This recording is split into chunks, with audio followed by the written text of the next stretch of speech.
मैंने पहले एक वीडियो में पूछा था, वो शॉर्ट वीडियो थी कि शादी के बाद अक्सर महिलाएं या लड़कियां बीमार क्यों हो जाती हैं, इसका क्या कारण है। तो मैं आज आपको बता रही हूँ कि इसका क्या कारण है। और 100 में से कम ये 80% लड़कियों के साथ होता ही है कि उनकी शादी हुई और शादी के 1-2 महीने बाद ही वो उनको कुछ ना कुछ उनको बीमारी स्टार्ट हो जाती है।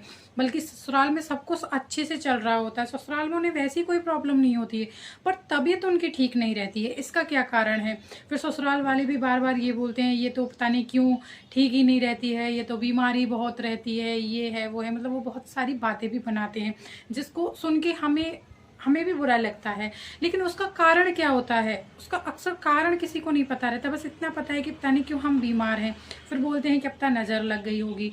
लेकिन हमेशा ही ऐसा क्यों होता है, हमेशा क्या कारण है इसका?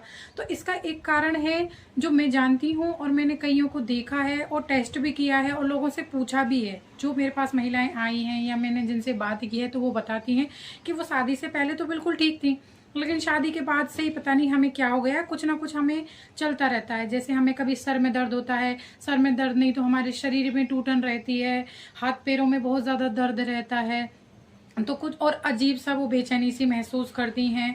तो ये सब उन्हें परेशानियां होने लगती हैं शादी के बाद। इसका एक कारण होता है जो है वो है हमारे ऊर्जाओं का मिक्स होना। ऊर्जाओं का मिक्स होने का मतलब होता है जब हमारी शादी नहीं हुई होती है तब हम मायके में होते हैं। जब हम मायके में होते हैं तो वहाँ भी हमारे किसी न किसी देवी या देवता का पूजन किया जाता है या कोई किसी भी शक्ति को वहाँ पूजा जाता है। उसके कारण उस घर में कुछ तो ऊर्जा बनती है। जो ऊर्जा बनती है वो भी तो हमारे साथ आती है, हमारे परिवार से हमें मिलती है। मतलब लड़कियों को भी हमारे अपने मायके से एक ऊर्जाएं मिलती हैं। भाई जब खून मिला है, सब कुछ मिला है, तो ऊर्जाएं भी मिलती हैं। तब हमारे ये नहीं है कि भाई शादी हो जाती है तो वो ऊर्जाएं खत्म हो जाती हैं, नहीं, ऐसा कुछ नहीं होता है।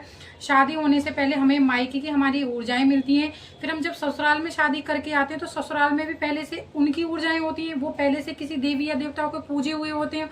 और आपने देखा जाता है ससुराल में और मायके में अलग अलग तरह के देवी देवताओं को पूजा जाता है। जब अलग अलग तरह की देवी देवताओं को पूजा जा रहा है तो शक्तियां भी अलग अलग होंगी, उनके पितर अलग होते हैं, मायके में पितर अलग होते हैं, तो पितर अलग होते हैं।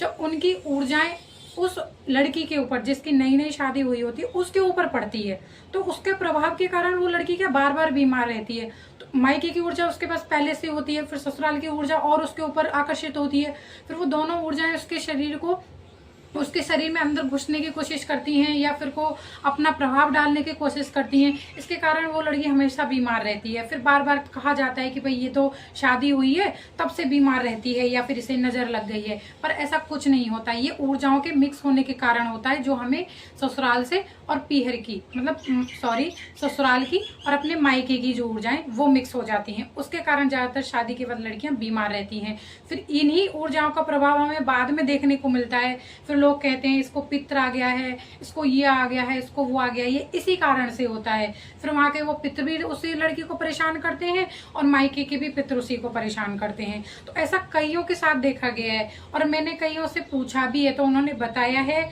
कि हम शादी से पहले ऐसे नहीं थे, शादी के बाद ही हमारे साथ ऐसा होने लगा है।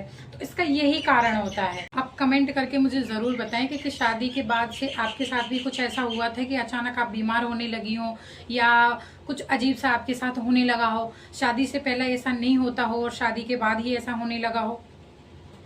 तो मुझे कमेंट करके ज़रूर बताएं। और कुछ जानकारी, इनसे रिलेटेड जानकारी, उसके बाद अगर आप बीमार हो भी गई हैं तो क्या करना है, और आप अगर अब भी बीमार रहती हैं तो क्या उपाय हैं, तो आप मुझे कांटेक्ट कर सकती हैं, आप मुझे कमेंट कर सकती हैं और कमेंट में मुझसे पूछ सकती हैं।